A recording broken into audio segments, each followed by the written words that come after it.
Sejam bem-vindos a mais uma palestra virtual da Sociedade Espírita Ramatiz, organização cristã espírita especializada em tratamentos espirituais fundamentados em Jesus, Kardec e Ramatiz. Por iniciativa da nossa presidente, Sra. Cléa Gonçalves, a Sociedade Espírita Ramatiz continuará a veiculação de palestras virtuais através das redes sociais durante o período de suspensão dos tratamentos com o fechamento temporário e obrigatório da casa. Nossa casa está situada na rua José Higino, número 176, na Tijuca, e nossa homepage é www.ramatiz.com.br. Acompanhem o nosso canal e divulguem nosso trabalho nas suas redes sociais. Se gostar da palestra, não se esqueça de deixar o seu like curtindo o nosso vídeo. Convidamos todos a se inscreverem no nosso canal e ativarem o sininho de notificações para manterem-se atualizados sobre novas palestras.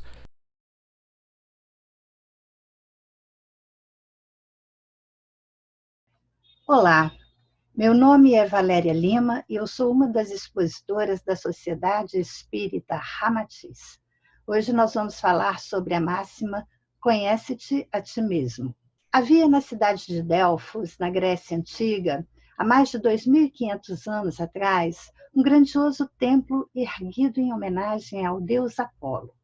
Naquele lugar havia um oráculo que ficou muito famoso, conhecido como Oráculo de Delfos. Naquela época, várias pessoas procuravam o oráculo em busca de respostas. Então, iam procurar o oráculo reis, guerreiros, líderes, pessoas comuns, vinha gente de todas as partes do planeta buscando orientações para questões pessoais, questões políticas, questões existenciais. Mas as respostas e profecias dadas pelas chamadas pitonisas ou sacerdotisas de Apolo eram quase sempre enigmáticas, mas também eram consideradas verdades absolutas.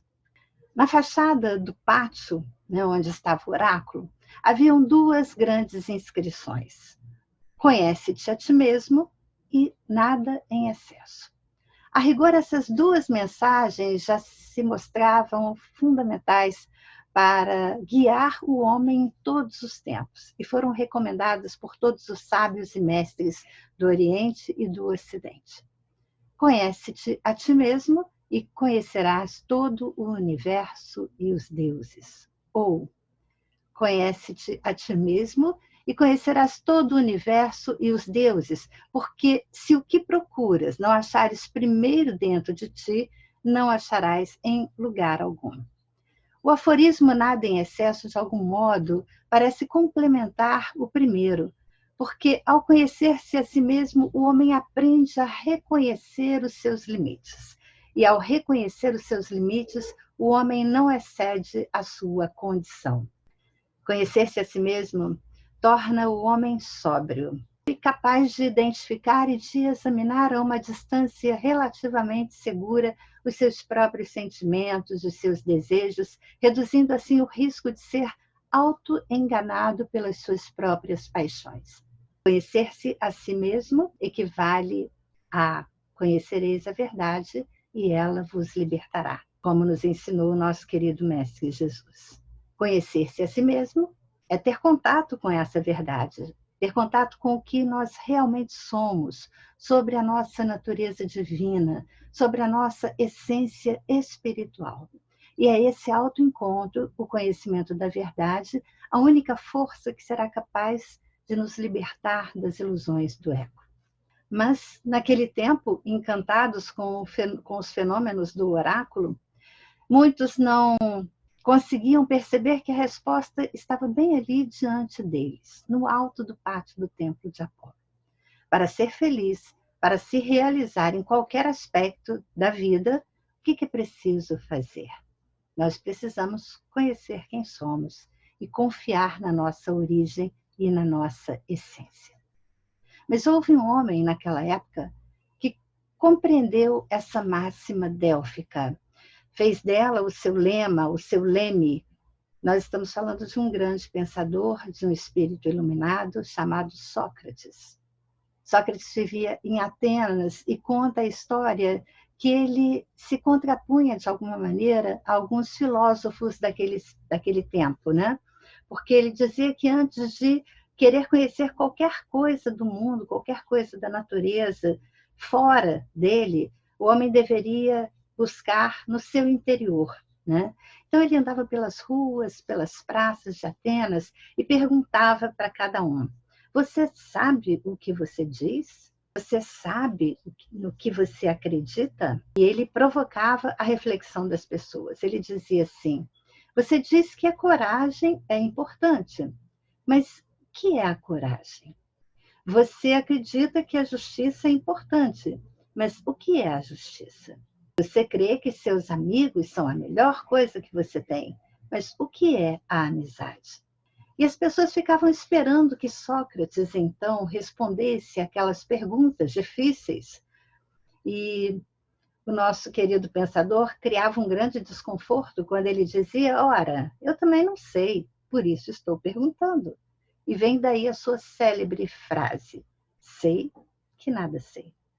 É exatamente por isso que o oráculo de Delfos vai declarar que Sócrates era o homem mais sábio de Atenas, porque ele sabia que nada sabia. Ao saber que nada sabia, Sócrates vai expressar a humildade de quem se reconhece ignorante da verdade sobre todas as coisas. Ele reconhece em si mesmo e no mundo uma série de equívocos, de ilusões que são advindas das trevas da nossa mais profunda ignorância. Mas, ao mesmo tempo, Sócrates também intui e é capaz de vislumbrar infinitas possibilidades que se estendem à sua frente e que só poderiam ser iluminadas por este reconhecimento. Para Sócrates, a maioria das pessoas vivia uma vida desorientada, uma vida sem propósitos nobres.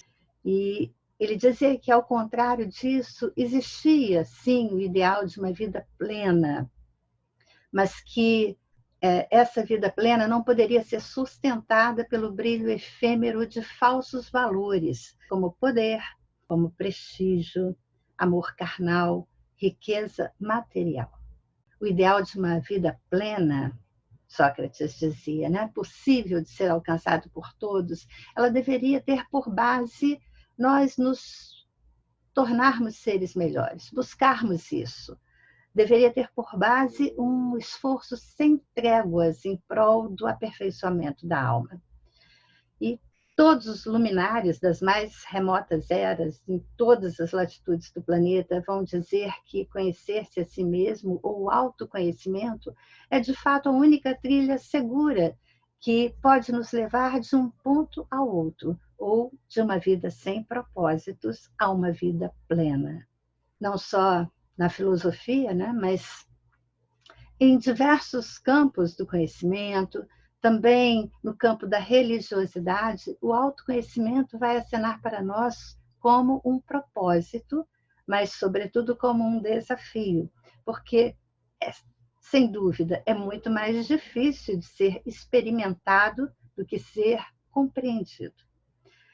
Nós podemos dizer que todos os livros sagrados falam disso, Tao Te Ching, Bhagavad Gita, o Evangelho, e mesmo as metáforas do mundo atual vão apontar o caminho para a verdade, o caminho para Deus, ou para a consciência universal. Em diversas oportunidades, Ramatiz também vai nos convidar a fazermos o que ele chama de uma viagem em torno do eu, que é o título de uma de suas obras. Nosso mentor nos diz que nesta viagem nós vamos aprendendo rotas interiores e que essas rotas, gradativamente, pouco a pouco, vão nos auxiliar a nos aproximarmos do nosso centro, da nossa realidade e a nossa condição, a nossa essência, ela vai se tornando para nós cada vez mais clara. Na medida em que nós reconhecemos os nossos enganos, vamos nos abrindo à verdade que de fato já está inscrita em nossa consciência e que nos acena com o melhor que certamente há dentro de cada um de nós. A gente sabe que esse mergulho interior não é nada fácil. Certamente muitas batalhas serão travadas no nosso interior, porque toda viagem tem riscos, tem investimentos, mas também tem novas descobertas. E essa viagem especial é uma jornada muito difícil, mas ela é fundamental para todos nós se nós queremos, de fato, encontrar a plena felicidade. Esse mergulho interior é uma jornada consciencial, é um caminho solitário, é um caminho particular, é um caminho que se percorre de dentro para fora. Mas nessa viagem em torno de nós mesmos, nós nos tornaremos pioneiros em novos processos de existir, como diz Ramatiz. E nós teremos, sim, companhia, porque há muitos seres, há muitos amigos que, como nós, estão sintonizados nesta mesma busca, estão estimulados pela mesma necessidade interior de evoluir em direção à nossa destinação espiritual. Nós sabemos que há grandes distâncias a percorrer, mas a viagem de 1000 léguas começa diante dos nossos pés. Muito bem. E como fazer essa viagem? Quais seriam os requisitos básicos? Há muitos modos de pensar sobre essa questão, mas dentre tantas analogias, nós gostaríamos de trazer aqui algumas considerações do rabino Newton Bonder, na sua obra Tirando os Sapatos. Eu acho que essas considerações podem nos ajudar no planejamento do nosso roteiro. Ele lembra que, antes de tudo, né, os sábios de muitas tradições costumavam e costumam ainda fazer peregrinações para exorcizarem os seus fantasmas, ou para se libertarem de seus apegos, sair do território que eles julgam conhecido e dominado, porque isso nos sacode da nossa zona de conforto. É assim que eles costumam largar tudo e se colocam no mundo como andarilhos. E se alguém perguntar para eles para onde estão indo, provavelmente eles dirão que para algum lugar longe de suas certezas e de suas convicções. Um lugar onde podem se manter a salvo deles mesmos e de seus olhares viciados nos mesmos julgamentos e pelas mesmas preferências. A peregrinação, ela pressupõe um chamado. E no nosso caso de hoje, a voz que silenciosamente nos convoca nos diz: conhece-te a ti mesmo. Então, vamos ao nosso roteiro. Primeiro, precisamos considerar que importante mesmo é a jornada. Nessa incursão, a primeira coisa que precisamos saber é que chegar ao destino será só uma consequência. Nós precisamos focar na viagem, nos importar em simplesmente caminhar, porque o peregrino caminha para si mesmo. Outra coisa importante é retirar os sapatos. É uma recomendação para a nossa viagem, porque nós nos acostumamos muito com os nossos sapatos, até mesmo com os nossos sapatos que nos apertam um pouco. E também, quanto mais usados os sapatos, mais confortáveis, melhor eles vão se ajustando aos nossos pés. Então, eles tomam a forma dos nossos pés, reconhecem e se acomodam, inclusive aos nossos calos. Mas, ao mesmo tempo em que eles nos protegem das pedras no caminho, os sapatos também não nos deixam sentir o chão em que pisamos. Então, é preciso descalçar os sapatos para reconhecermos o solo sagrado em que estamos pisando. Sapatos são os padrões, as condutas a que nos habituamos e com as quais vamos caminhando pela vida. Mas os sapatos não são os nossos pés. É do sentir o chão que ganharemos consciência do nosso alicerce, dos nossos fundamentos, da base primordial dos nossos valores essenciais. E aqui acende uma primeira luz vermelha. Retirar os sapatos pode, sim, ser muito desconfortável. Pode nos ferir, pode nos machucar profundamente, mas também será uma experiência única de libertação e de expansão. Precisamos também arrumar as nossas malas. Nós estamos falando de uma viagem importante. Na incursão do autoconhecimento, precisamos preparar as nossas bagagens, né? É claro que a gente quer tornar a viagem o mais confortável e segura possível, embora nós estejamos nos aventurando por terras desconhecidas. Mas não há como viver, né, sem essa incerteza dessa aventura. Então, isso nos dá também consciência da nossa vulnerabilidade, da necessidade de nossa confiança e da nossa entrega. Sobre a bagagem, há ainda dois fatores importantes aqui para a gente pensar. O primeiro deles é a observação de aeroportos e rodoviárias, onde a gente vê pessoas carregando exageradas bagagens cheias de coisas que provavelmente elas não irão precisar ou nem terão tempo de usar na viagem. Segundo, é aquela recomendação que os comissários de bordo fazem quando a viagem chega ao final. Eles dizem assim: cuidado ao abrir os compartimentos, pois as bagagens podem ter se deslocado durante a viagem. E aí tem um alerta importante. Ao decidirmos por esta viagem interior, é bem possível que ao chegarmos a algum local, nada esteja exatamente no lugar onde nós deixamos antes. E é hora da gente se perguntar, né? O que parece dispensável nesta viagem? O que parece indispensável nesta viagem? O que é supérfluo para mim? Ou mais do que isso, o que pode tornar-se um empecilho à minha peregrinação? O que pode atrapalhar a minha viagem? Outra questão diz respeito à hospitalidade.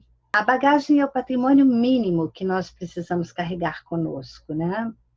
Mas nós precisamos saber que a segurança não está nas coisas, não está nos objetos que nós carregamos, mas está na interação, está nos nossos relacionamentos. E assim, nenhum viajante pode sobreviver sem hospitalidade, sem relacionar-se. Nenhum viajante pode sobreviver sem o outro. Sem o outro, simplesmente não há viagem. Sem o outro, não há vida. A jornada é, antes de tudo, uma constante troca e um eterno aprendizado. E sim, nós temos os nossos guias de viagem. Quem são os nossos guias de viagem? Podem ser pessoas, espíritos encarnados, espíritos desencarnados, amigos que fizeram a peregrinação antes de nós e que nos abrem os portais para nos dar dicas. Eles nos dão dicas de por onde seguir, nos falam dos perigos da estrada. Olha, não vai por ali não, que ali é complicado, melhor você ir por aqui. E eles nos contagiam também por seu arrebatamento. Eles nos dizem: você não pode perder esta viagem incrível. Não importa o que virá depois, confie, pois os caminhos são feitos de encontros. Nós precisamos também ter coragem. Uma viagem plena pressupõe que nós vamos ter que desconstruir preconceitos e nos livrar de estereótipos. Uma viagem plena requer coragem para mudar o foco. Exige a revisão das nossas prioridades e a desconstrução das nossas desconfianças. Muito bem. E nós podemos nos perder no caminho? Sim? Sim, podemos. Empreender a caminhada do autoencontro não é simples, mas é possível, é fundamental. Por que é difícil, né? Porque quase nenhum de nós consegue ficar descalço por longos períodos, neste nível de desenvolvimento em que nos encontramos ainda, né?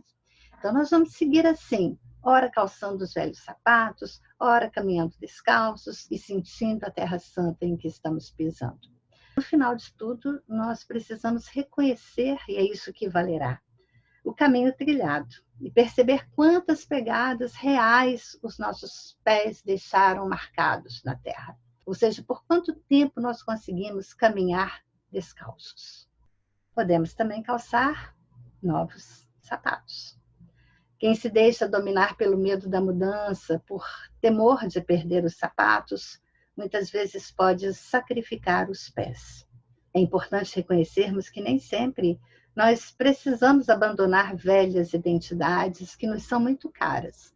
O importante é estarmos abertos a novos sapatos que poderão estar disponíveis para nós e que sim poderão ser muito mais adequados às nossas novas caminhadas. Precisamos também não perder de vista o propósito da viagem. Por que se vai? Nós sabemos que Toda viagem, mesmo programada, tem riscos, porque é um investimento. E a gente quer tornar a viagem confortável e o mais segura possível. Mas a razão da nossa viagem é criar também esse desconforto que é próprio da nossa ousadia de querer conhecer novas terras. É próprio da aventura, né?